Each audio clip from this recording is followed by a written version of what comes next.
सुप्रभात बच्चों, मैं वर्षा आप सभी का हिंदी कक्षा में स्वागत करती हूँ। आज हम लोग अपनी पाठ्य पुस्तक पसंद से नया अध्याय पढ़ेंगे। उससे पहले हम आपको कुछ अच्छी बातें बताएंगे। आइए देखते हैं। किसी के नाम का मजाक मत बनाओ और चिढ़ाओ नहीं। बहुत से ऐसे शैतान बच्चे होते हैं जो दूसरे के नाम का या उनके पापा के नाम का या उनके मम्मी के नाम का मजाक बनाते हैं कि तुम्हारी मम्मी का ये नाम है, वो नाम है। हमें ऐसा नहीं करना चाहिए, क्योंकि माँ बाप, पिता और हमारा नाम एक हमारे माँ बाप की देन होती है। और माँ बाप हमारे लिए तो अनमोल होते हैं। वो हमें जो भी देते हैं हमारे लिए स्वर्ण से कम नहीं होता। इसीलिए हमें किसी का भी मजाक नहीं बनाना चाहिए, हमें किसी की भावनाओं के साथ नहीं खेलना चाहिए। आइए हम लोग अपना अध्याय पढ़ते हैं। आज हमारा अध्याय है 11, जो देखकर भी नहीं देखते। जिसके इस अध्याय में एक लड़की है सकती अपने प्रकृति के अनुभव को पाठ में दर्शाया है कि लोग जो देखते हैं उनको क्या क्या चीज़ें नहीं दिखाई देती। इसके लेखक हैं श्रीमती हेलन केलर। आइए हम लोग अध्याय पढ़ते हैं। सब लोग अपनी किताब खोलिए और किताब में पेज नंबर 80 देखिए। कभी कभी मैं अपने मित्रों की परीक्षा लेती हूँ। मतलब वो लड़की कहती है, मैं कभी कभी अपने मित्रों को से पूछती हूँ, उन्हें परखने का अनुभव करती हूँ। और मैं पूछती हूँ उनसे कि हाल ही में मेरी एक प्रिय मित्र जंगल की सैर करने के बाद वापस लौटी थी। मैंने उससे पूछा, आपने क्या क्या देखा? पूछती है कि जंगल में आपने क्या क्या देखा? वो कहते हैं कुछ खास नहीं। उनका जवाब था, मुझे बहुत अचरज नहीं हुआ। क्योंकि लड़की कहती है कि मुझे उसके जवाब से मतलब अचरज नहीं हुआ, कोई अचंभव नहीं हुआ, क्योंकि ऐसे सवाल सुनने की तो मैं आदी हो चुकी हूँ। मेरा विश्वास है कि जिन लोगों की आंखें होती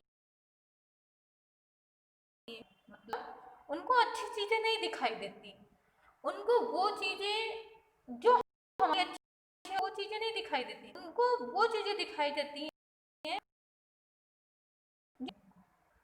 क्या यह संभव है कि भला कोई जंगल में घंटा भर घूमे और फिर भी कोई विशेष चीज ना देखे? मुझे जिसे कुछ भी नहीं देता, सैकड़ों रोचक चीजें मिलती हैं जिन्हें मैं छूकर पहचान लेती हूँ। लड़की कहती है कि जब मैं जंगल में जाती हूँ तो मुझे, जब मैं वहाँ पे रुकती हूँ तो मुझे अनेक सी रोचक चीज़ें, रोचक यानी कि जो अच्छी लगती हैं चीज़ें, अच्छी चीज़ें हमें दिखाई देती हैं। जैसे वो कहती है जिन्हें मैं छूकर पहचान लेती हूँ। जैसे मैं भोजपत्र के पेड़ की चिकनी, जो भोजपत्र के पेड़ होते हैं उनकी चिकनी छाल को, यानी भोजपत्र जो क्या उसको बोलते हैं हम लोगों की भाषा में, सागवान, जिसके बड़े बड़े से पत्ते होते हैं, उसकी चिकनी छाल को मैं पहचान लेती हूँ। और चीड़ की खुरदरी छाल को स्पर्श से पहचान लेती हूँ। जैसे मैं चीड़ की खुरदरी छाल को छूती हूँ वैसे मैं जान जाती हूँ कि ये चीड़ का पेड़ है। बसंत के दौरान में टहनियों में नई कलियाँ खोजती हूँ। वो हमेशा अपने हाथों से स्पर्श करती है। जब बसंत आता है तो हर पेड़ों में नई नई कलियाँ आती। वो कहती है कि जो बसंत की नई कलियाँ होती हैं उनको मैं छूकर ही जान लेती हूँ कि ये कलियाँ नई हैं। मुझे फूल की पंखुड़ियों की मखमली सतह छूने और उसकी घुमावदार बनावट महसूस करने में अपार आनंद मिलता। कहती है फूल होते हैं तो उनकी जब पंखुड़ियाँ छूते हैं तो उनके मखमली जो पंखुड़ियाँ होती हैं उसको छूने से, और जो उसका जो थोड़ा हिस्सा ऊपर से थोड़ा घुमा हुआ मुड़ा हुआ होता है, जब हम उस चीज़ को मतलब स्पर्श करते हैं, उसको छूते हैं, तो मुझे अंदर से बहुत ही खुशी मिलती है। इस दौरान मुझे प्रकृति के जादू का कुछ एहसास होता है। वो क्या कहते हैं कि हमें प्रकृति के जादू का कुछ एहसास होता है। ऐसा कभी कभी जब मैं खुश होती हूँ तो टहनी पर हाथ रखते ही कभी किसी चिड़िया के मधुर स्वर कानों में गूंजने लगते हैं। वो कहती है जब मैं कभी खुश होती हूँ तो जब मैं पेड़ों की ऐसे टहनी छूती हूँ तो मुझे चिड़िया के चहचहाने की आवाज़ मेरे कानों में जाती है।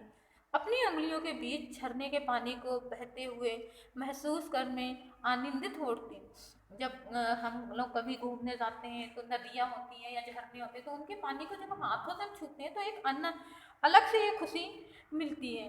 मैं उस खुशी को देखकर अपने अंदर स्पर्श करके मैं अपने अंदर समाहित करके उनका आनंद उठाते हैं। मुझे चीड़ की फैली पत्तियां या घास का मैदान किसी भी महंगे कालीन से अधिक प्रिय है।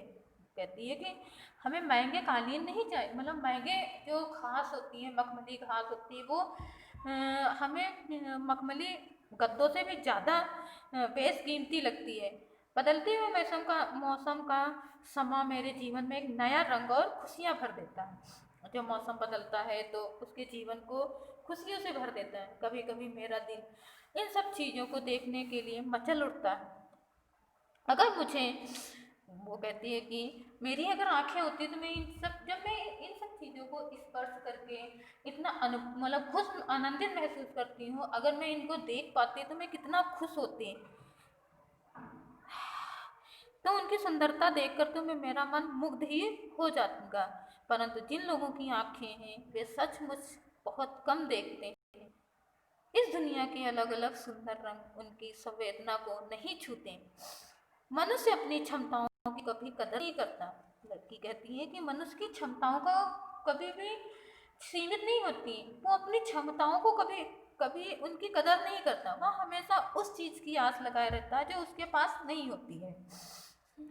यह कितने दुख की बात है कि दृष्टि के आशीर्वाद को लोग एक साधारण सी चीज समझते हैं, जबकि इस नियामत से जिंदगी को खुशियों के इंद्रधनुषी रंगों से हरा भरा किया जा सकता है। हम लोगों ने एक लड़की के बारे में, उसकी भावनाओं के बारे में पढ़ा। हमको तो कहानी बहुत अच्छी लगी। आशा करती हूँ आप लोगों को भी कहानी बहुत अच्छी लगी होगी।